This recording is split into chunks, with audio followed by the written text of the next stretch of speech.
So hello, and thank you for joining today's webinar on Dupuytren's contracture and the role of radiation therapy. My name is Erin Brown, and I'm the VP of Clinical Solutions at Adaptiiv, where we provide automated planning software and custom patient-specific radiation therapy accessories, such as 3D Bolus.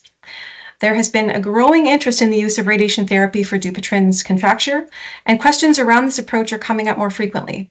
To help address that interest, we invited Dr. Michael Younis, who has been actively involved in advancing the clinical use of radiation therapy for Dupuytren's and has recently published on this topic. Dr. Younis is a board-certified radiation oncologist and national leader in the specialty of radiation oncology. He has been in private practice in Springfield, Massachusetts at the University of Massachusetts Chan Medical School Bay State Regional Cancer Program since 2004, where his leadership, accountability, and attention to detail has provided opportunities for many accomplishments personally and departmentally. These include, among others, developing an on-site 3D printing program for clinical use and developing a growing practice using radiation for non-malignant diseases. He earned his medical degree and completed his residency at Tufts University School of Medicine in Boston, Massachusetts. And over the past 21 years, he has developed expertise in leadership, information technology, integrated oncology care, and clinical patient management. In 2023, he took on the additional role of Associate Executive Director of the American Board of Radiology for Radiation Oncology.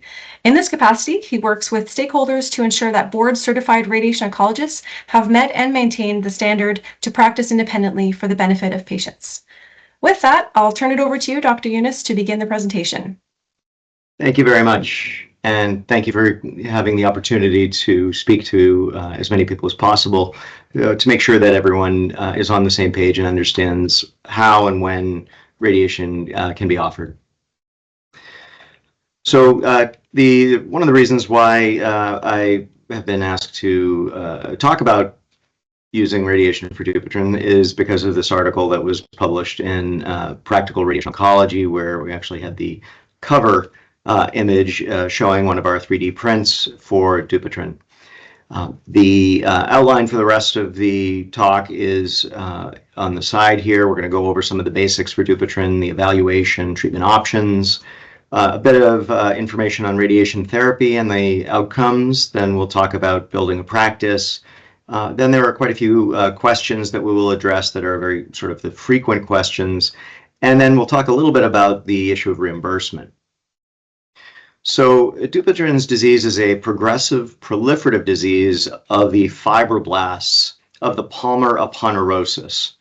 And I'll show some images in a minute to explain what this is. But this results in thickening of the tissue that initially progresses into nodules followed by cords.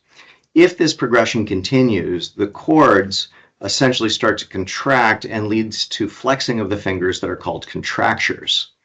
Up to 70% of people have disease in both hands. Many also have disease in their feet, which is called Lederhose.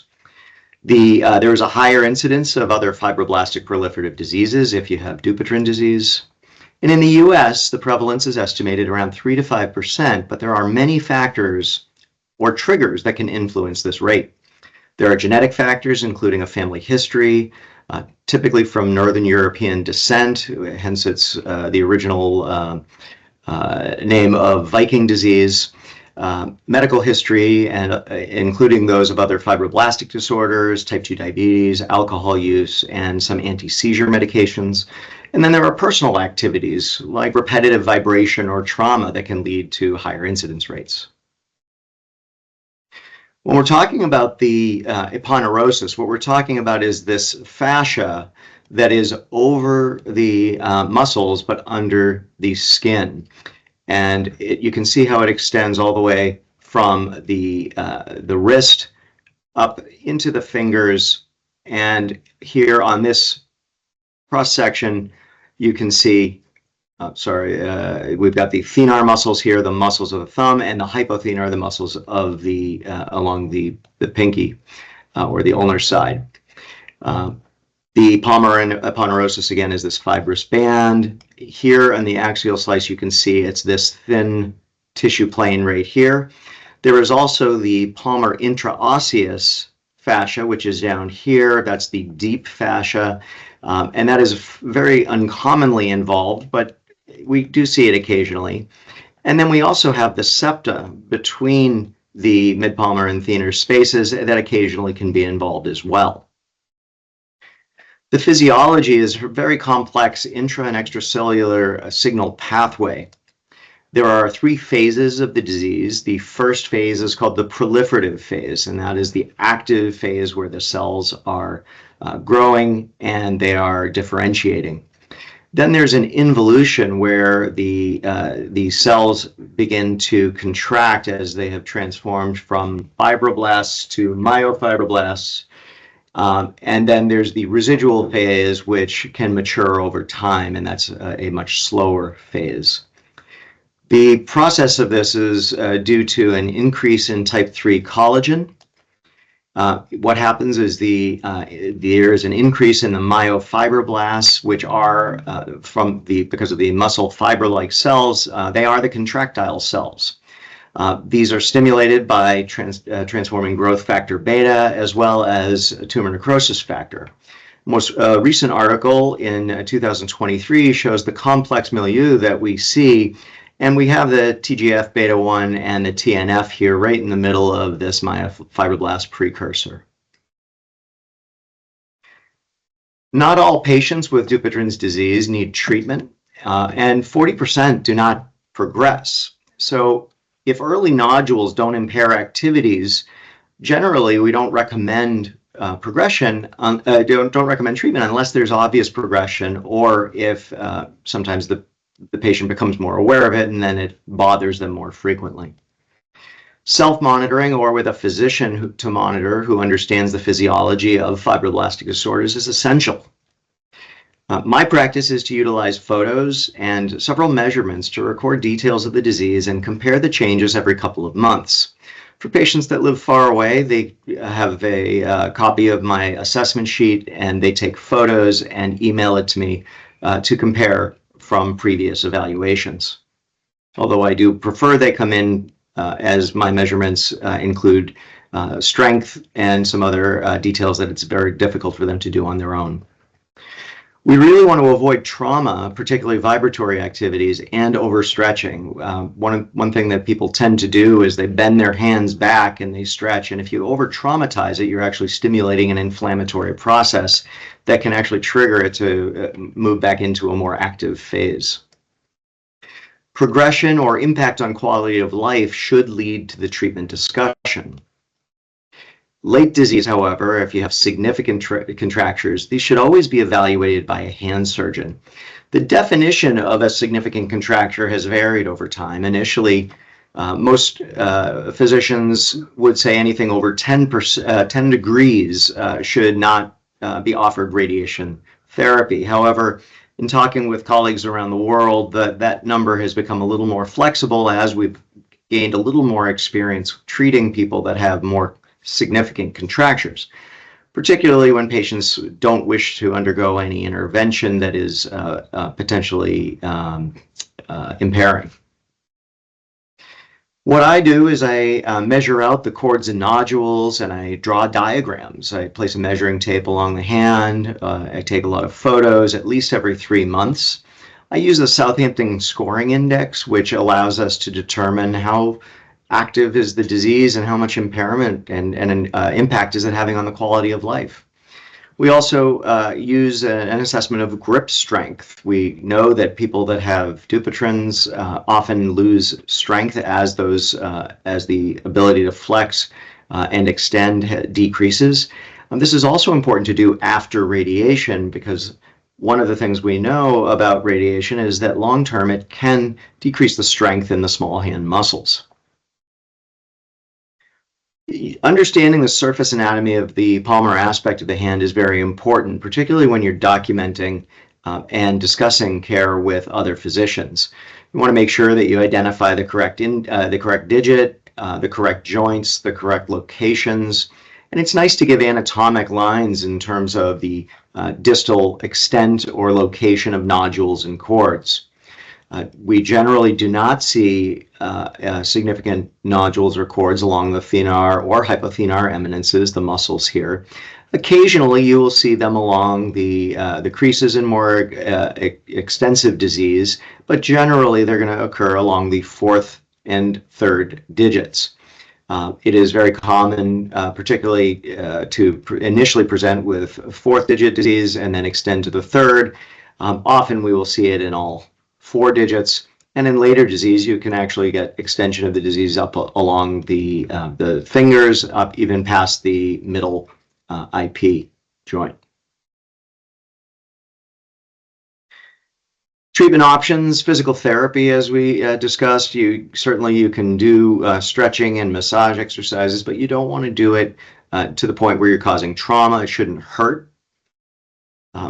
People have tried oral or local over-the-counter medications, including topical steroids and capsaicin. These have limited effect, particularly when it's not in an active phase.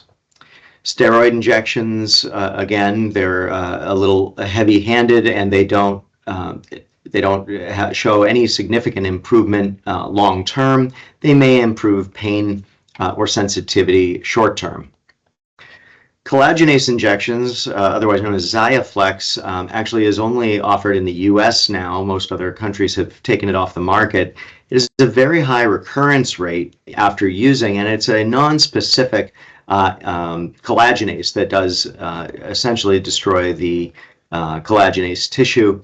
But due to the high recurrence rate and some other side effects, including skin breakdown and discomfort, it has largely fallen out of favor outside of the US. A needle fasciotomy is essentially where the physician will insert a needle into the cord or the nodule and manually break it up. And once that's broken up, they'll then extend the finger to fracture the cords and stretch out the tissue. As you can imagine, that can be somewhat disconcerting. It also has a fairly high recurrence rate of around 65%.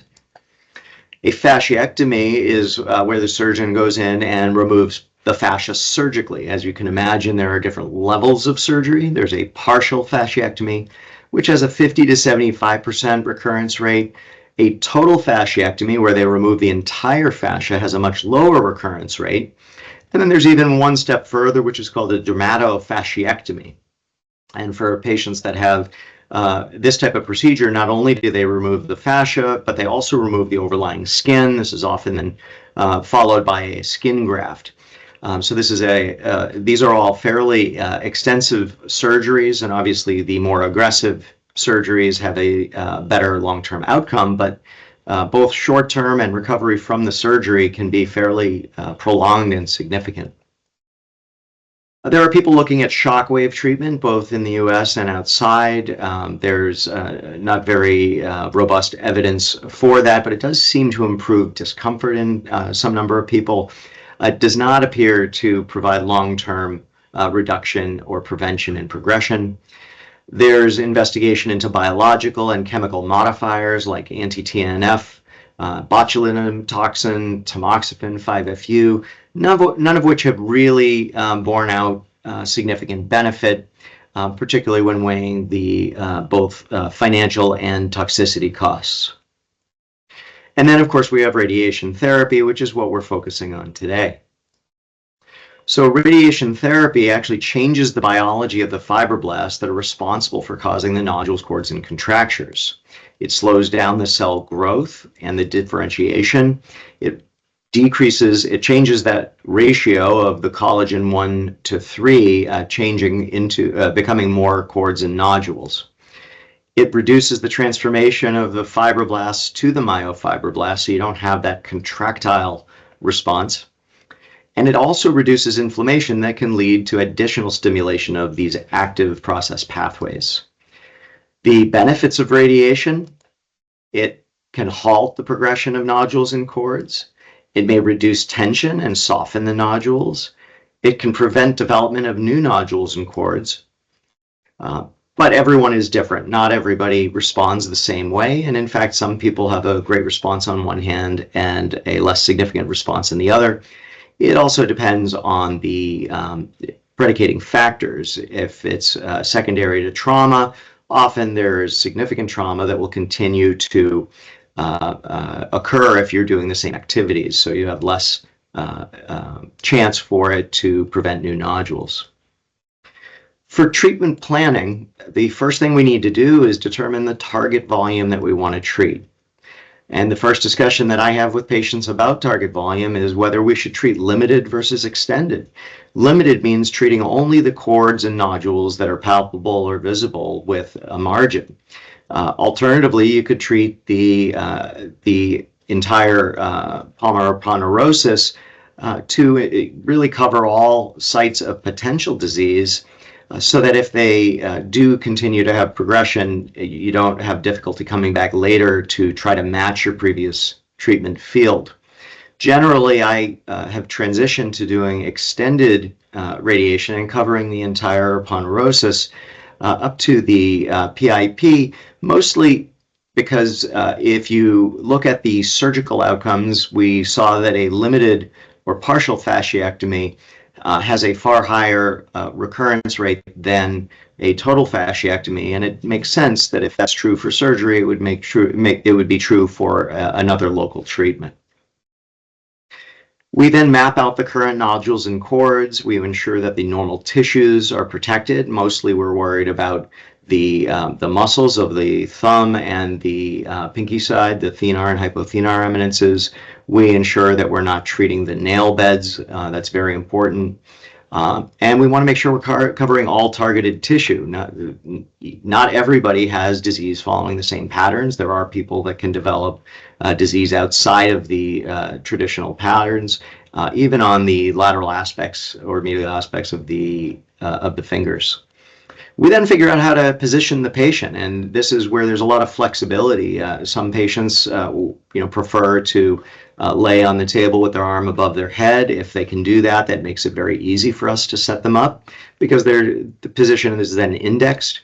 Some people cannot raise their arm over their shoulder, and they put their hand by their side, and we can index it there. There are occasional situations where we will lay the patient on their side and put their hand above their head that way. We don't traditionally have people sit next to the couch because it's very difficult to get them through the scanner, of course, that way, and it's hard to index. Our protocol is never to have anyone sitting off the couch. That's just our procedure. Then you have to develop the beam geometry, and here is it's very easy when you're indexing them and you're setting them up with a CT scan. Typically, it's going to be an en face beam for the way we treat. However, there are situations where we may change the beam geometry, particularly in the postoperative setting. We then create the bolus, and for our margins on the tissue, medial and laterally, we use 1 centimeter. Generally, that's going to be almost flashing over towards the thenar and hypothenar side. Proximal and distal, at least 1.5 centimeters. Typically, that's to the PIP joint unless they have extended disease. Avoid the muscles, as I mentioned. Avoid the nail beds.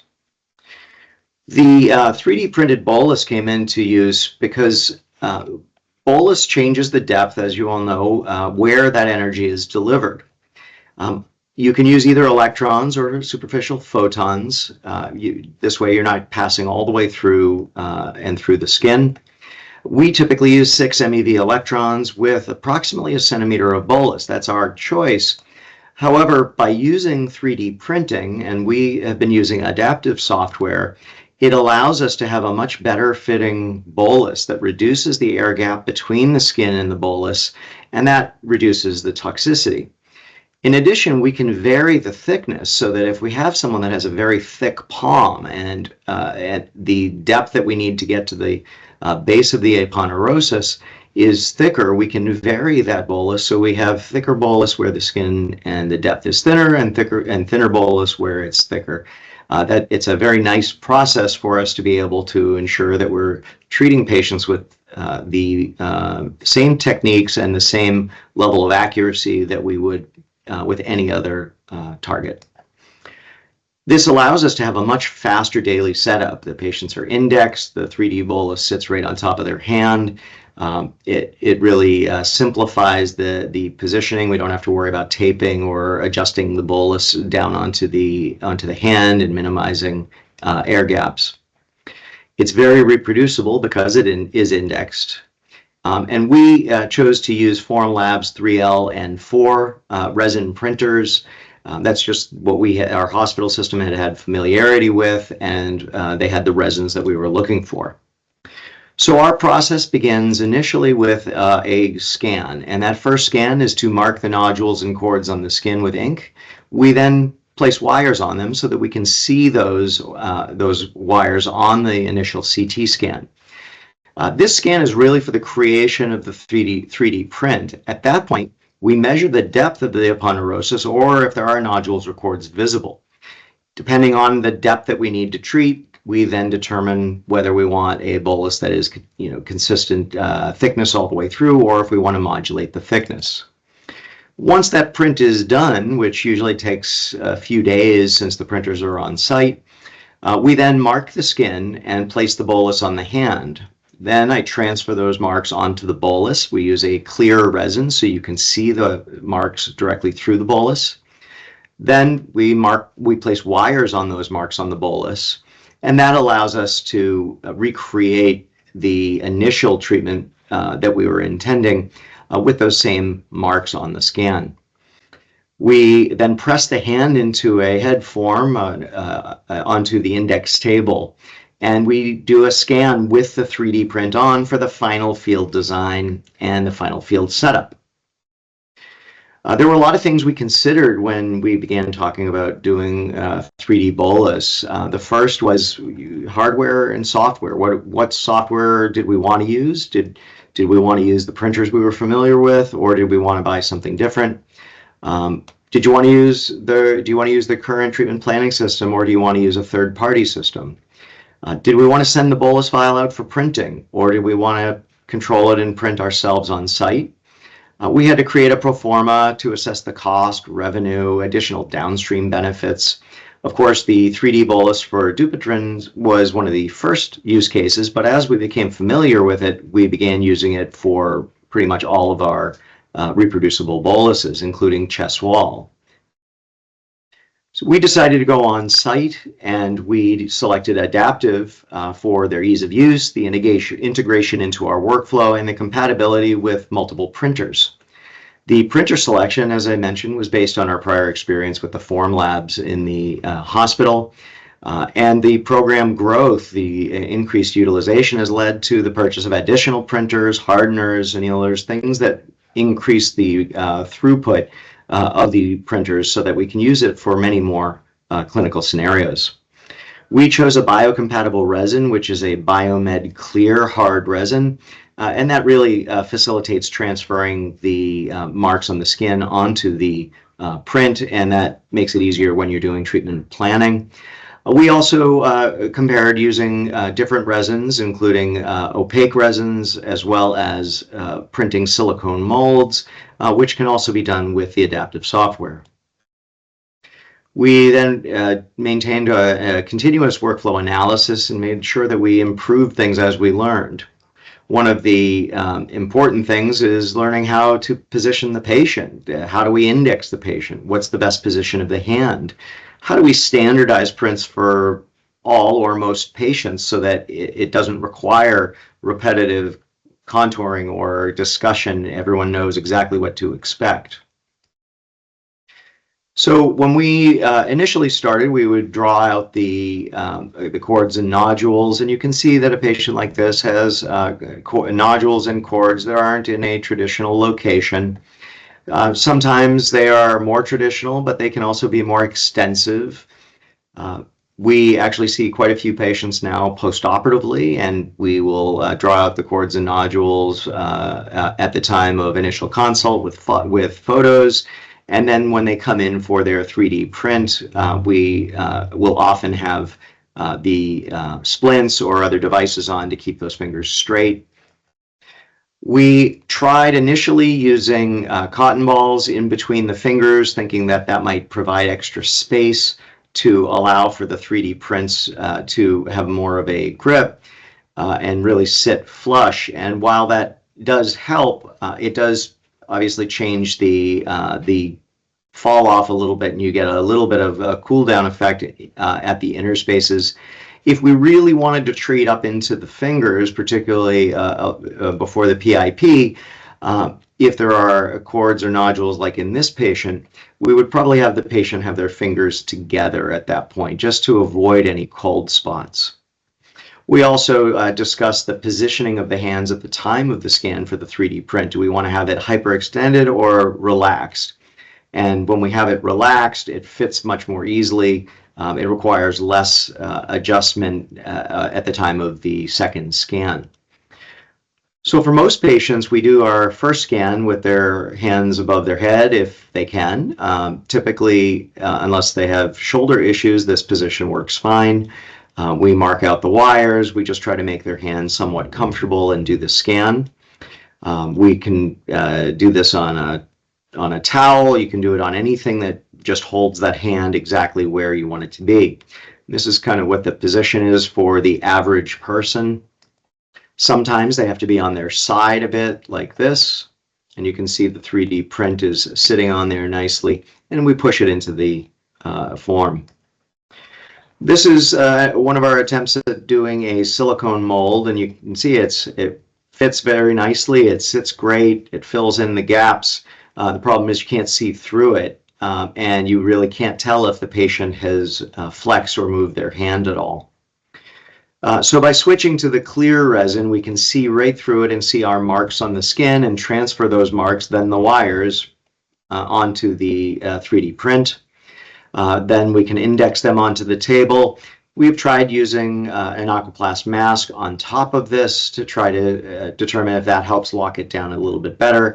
We've found that as long as we do the 3D prints, a couple of pieces of tape on that head holder generally is all that is needed. They don't need significant pressure or anything to hold those prints on. And this is sort of the routine type of plan, although this patient had disease going up a bit higher on their pinky finger. So for post-operative patients, we mark out the wires and we do the same process. So this is, you can see the Z-plasty is underneath here. When we're doing post-operative patients, you can see that sometimes that curvature in the finger that doesn't completely resolve needs to be accounted for. Occasionally, we get patients that have had fractures or other deformities in their hands that aren't related to Dupuytren's, or if they are, they're not going to be operated on. And we have to compensate for that. That's where we might change the beam geometry or even occasionally have a split beam or two separate beams.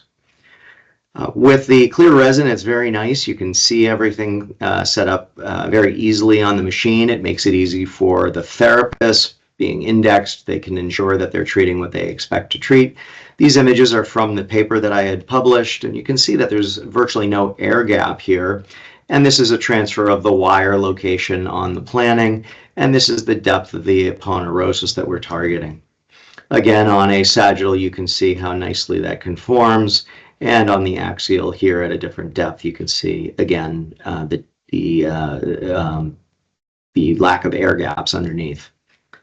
When we're delivering treatment, we typically use the split course fractionation of 5 days, followed by an 8 to 12 week break, and then another 5 days. Often that break is extended. There's no absolute in terms of the time. The treatment takes approximately 5 minutes, not including that minimal setup time. It really is a very quick setup and treatment with the 3D print and the index.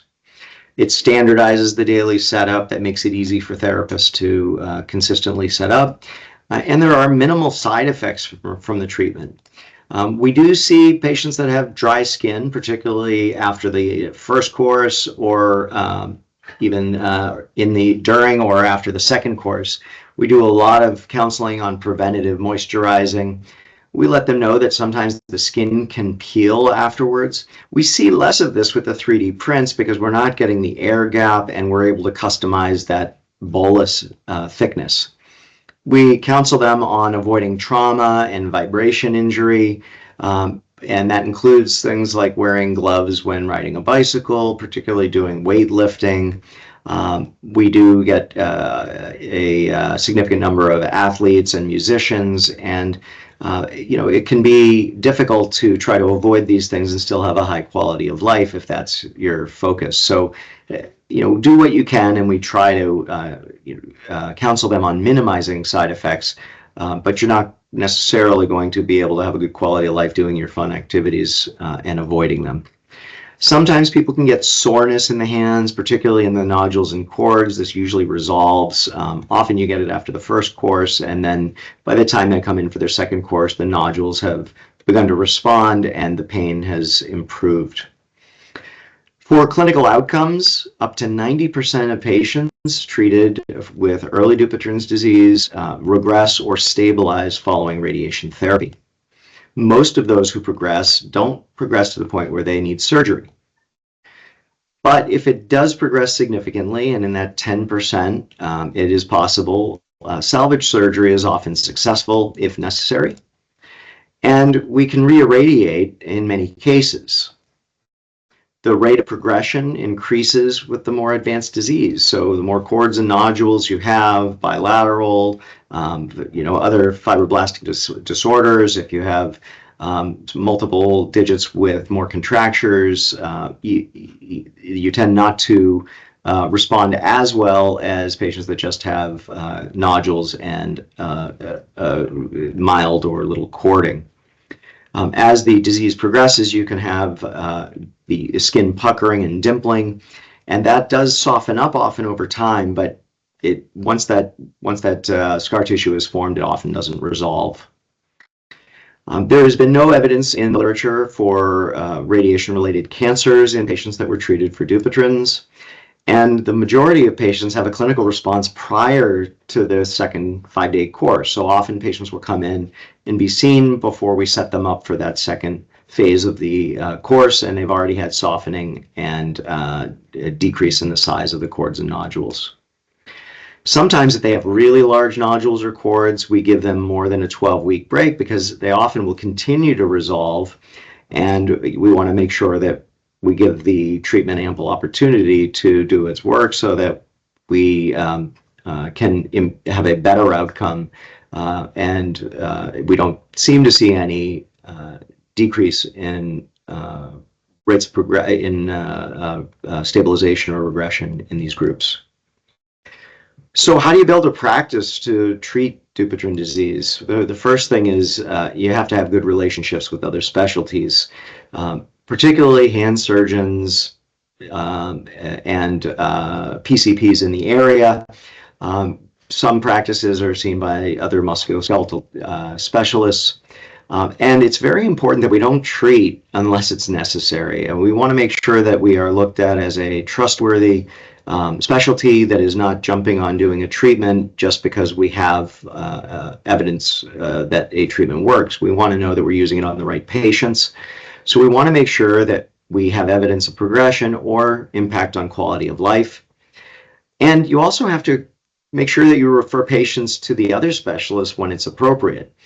I've developed a relationship with our hand surgery practice in the area where they will refer patients to me if they have minimal disease, no contractures. And if I see those patients first, because we do get a lot of self-referrals, if they have the need for a potential surgeon, which is almost everyone in terms of our practice, then we send them back to the surgeon, or we send them to the surgeons for a consultation.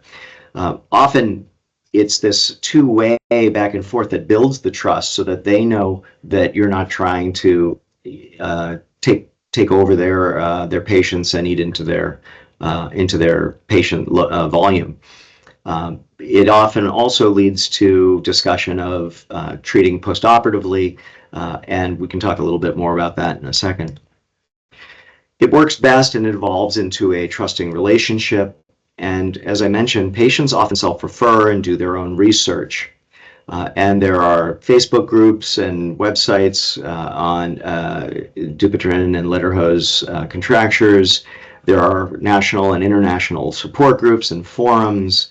And patients are definitely looking for regional specialists. I receive calls, weekly or monthly, looking for me to treat someone from 3, 4, 5 states away, and all it takes is a quick phone call to a local practice and find out if anyone has any experience treating Dupuytren's. And we all work together. We're a small specialty, so we communicate with each other. It's very easy to connect with someone and say, hey, someone lives near you. Are you comfortable treating this? If you haven't done it before, I'm happy to work with you. With that, I'm going to go into some of the frequent questions that get asked, and this is both by patients and by physicians. We'll talk about what is the data, what fractionation do we use? Do we do the 7 fractions to 21 gray or the split course? How do you position the patient? How do you find a radiation oncologist? Can you have radiation if you've previously had surgery? How long after surgery should radiation be delivered? Can you receive radiation a second time? Do you ever treat patients with severe contractures? What do you tell patients about restrictions during and after treatment? Why is radiation suddenly being talked about in the US for Dupuytren's? And can radiation for Dupuytren's cause cancer? So the data to support radiation for early Dupuytren's disease, there isn't a great amount of randomized data out there. There is the lead-RAD study, which was a prospective multicenter randomized double-blind trial for Ledderhose disease, which is the same process but in the foot. In this, it was a prospective multicenter randomized double-blind phase 3 trial, which is the standard, and it looked at sham radiation versus radiation, and pain relief improved to 74% from 56% in the sham group. And if you look at the quality of life over on the right, you can see that the sham group was in the blue, and the RT group was up here at the above 80% improvement in terms of quality of life. And it does persist out many years. There are many retrospective single-arm or single-institution studies, and Dr. Siegenschmidt is one of the proponents of radiation and really established some of the basic and most formidable data historically for radiation for Dupuytren's. How do I find a radiation oncologist who treats Dupuytren's? You can search online for local radiation oncologists and call them, ask if they have experience in treating it. You can look at the Dupuytren's Club, which is part of the DART Face Group online group, and they maintain a list of radiation oncologists who have been known to treat Dupuytren's, and I just put the list there. This is a list of people who have been known to treat it, not that they are comfortable treating it, not that they have great experience. Don't assume that everyone has the same level of experience, but as a patient, make sure you're comfortable with the approach and treatment plan. As a physician or provider, we want to make sure that we're all communicating. There's now a lot of literature out there on how to do this in a practical way. We certainly communicate. That's how I learned how to do it. I've talked to other radiation oncologists and have used their expertise to modify and learn in terms of developing my own technique and my own discussion points with patients. Can I have radiation if I've previously had surgery? So there are very few data on this, but there is a retrospective study from Dr. Schaefer and Professor Siegenschmidt looking at contracture release followed by radiation. If the radiation followed a collagenase or needle upon urotomy, they did it sooner, within 2 to 4 weeks after the procedure, or 6 to 12 weeks after fasciectomy. Majority of them had multiple previous procedures, and the average follow-up was about 5.5 years, so that's pretty good. The endpoint was greater than 20 degrees in contracture, and so if they had a needle upon urotomy alone, then they had about approximately a 50 to 60% chance of contracture over 20 degrees. But if you added radiation, it was only 17%. So it makes up for a lot of that high rate of recurrence. If they had a collagenase injection, they had a increase in contracture of greater than 20 degrees and 50 to 60%. If you add radiation, it drops to about 43, and a fasciectomy drops from 20 to 10. So it really, this is the first good evidence that shows that there is some benefit following surgery to halt that progressive component of it and really add to the control rate. There are several trials being looked at right now. The DEPART trial is an international multi-center randomized clinical trial, and it looks at both the preventative group and the adjuvant group, and it's observation versus radiotherapy in both groups. So that'll be very exciting to see where the data is as that continues to accrue and they start publishing on it.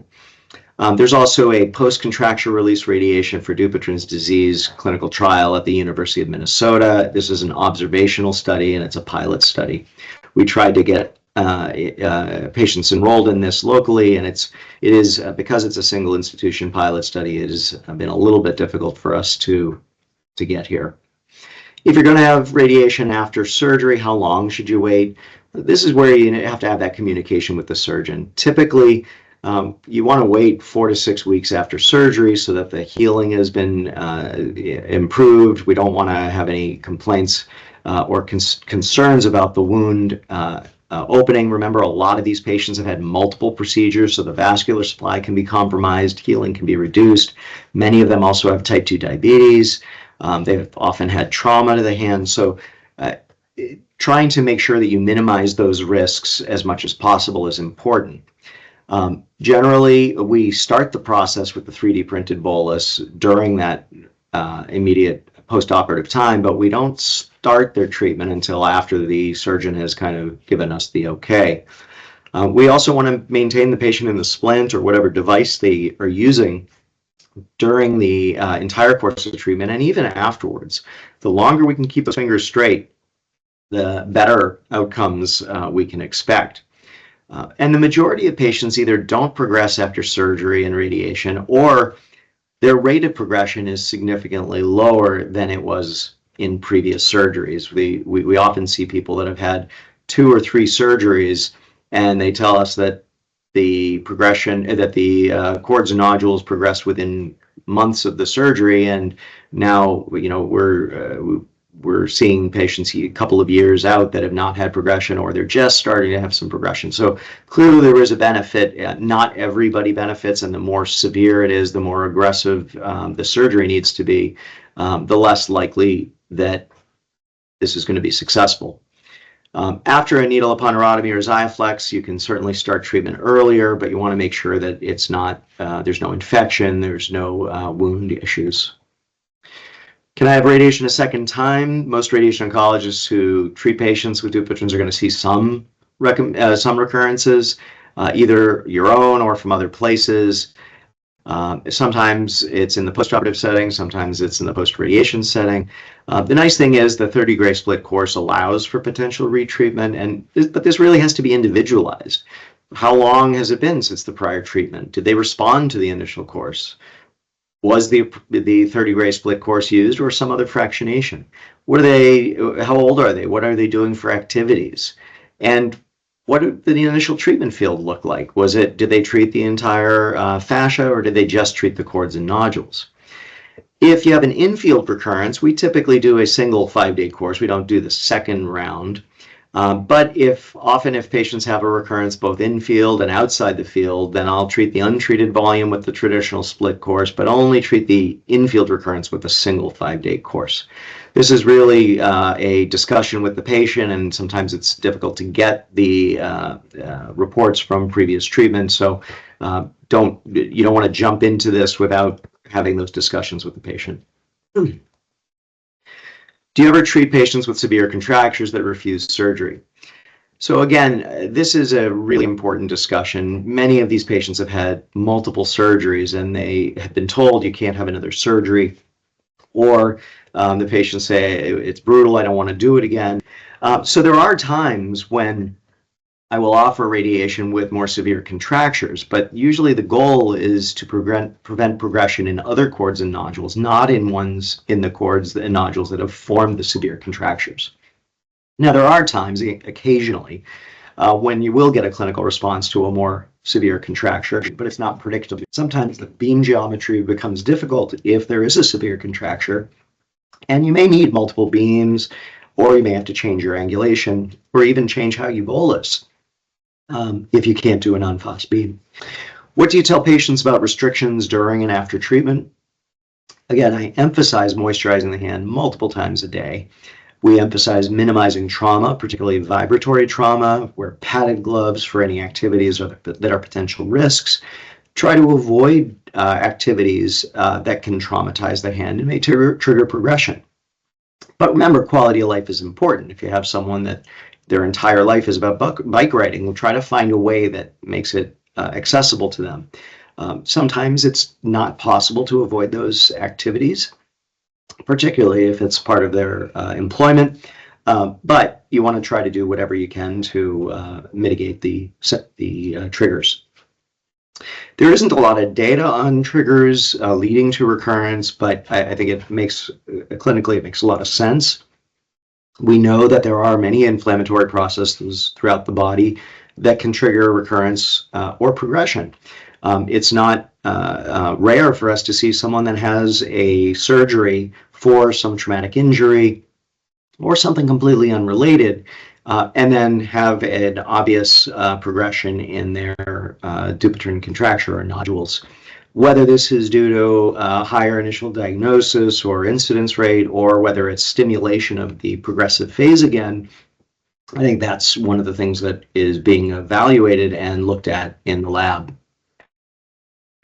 So why are we suddenly hearing about Dupuytren's disease in the US? Well, this is due to many factors. Historically, Dupuytren's and other non-malignant diseases weren't really focused on in training. I'm not sure about any other radiation oncologists that trained in the early 2000s, but we never talked about this. Patients with Dupuytren's generally enter into the healthcare system through other specialists, surgeons, usually are not aware of radiation for early disease and will tell patients that they don't need treatment until they need surgery. And that's, again, if you're not trained in it, you're not going to be aware of it. Many radiation oncologists don't have experience with it. And we really need more evidence so we want enrollment in critical trials. We want to have robust evidence to show that this is a treatment that should be offered. We don't have great evidence right now, and that's something that really needs to be changed. The US healthcare system also is not optimized for prevention of progression. We react, we're not very proactive. There's a high level of fear in the US regarding the risk of radiation in any way. And in national radiation oncology societies, there's an increase in focus on treating non-malignant diseases with radiation. It was a focus of the ASTRO annual meeting, and it will be again another focus in the ACRO meeting in February. Patients can research their own diseases on the internet. They have access to better search tools. They have access to international patient support and advocacy groups, so they can discuss treatment options that are available in other countries, other regions, in a way that was never possible in the past. One of the concerns that everyone has is does this get paid? How do we do this and actually make it financially work? Well, we're not really sure, of course, what's going to happen in 2026. How this impacts radiation for Dupuytren's is a little bit unclear. We believe it's probably going to be a level 1, even if you use a custom beam modifier based on the new rules. One of the concerns is that as we start having more utilization of radiation for new diagnoses like Dupuytren's and Ledderhose, is that going to lead to a reduced reimbursement? We don't know. There are obviously a lot of unknowns here. Current payers vary a lot in terms of what they will pay for and what they won't. In general, overall, we receive approximately $2,500 professionally, $3,000 technically, but it varies immensely. I broke down a whole list of potential charges as of 2025. You certainly have to have them vetted by your payers, but you can receive a special treatment procedure, a complex treatment plan, treatment simulation, treatment delivery complex, physics consult, special dosimetry, special beam plan, intermediate treatment delivery, and radiation treatment with greater than 1 MeV. And you may be able to get a simple simulation. Now, a lot of these are changing, and again, not every insurer will reimburse each one of these codes, so it is an individualized process. We have prior authorization evaluated for every one of these patients. So thank you, and I hope that this has offered you some insight and ideas on how best to treat patients with Dupuytren's and how to use 3D printing. Wonderful. Thank you so much. That was really helpful. Very comprehensive. We had a lot of questions provided to us for this, and I think you've pretty much answered most of them. I do have a couple things came to mind, actually. One was the fractionation schedule. So you said that you used a split course. Are you seeing other fractionation schedules, or is that the primary one?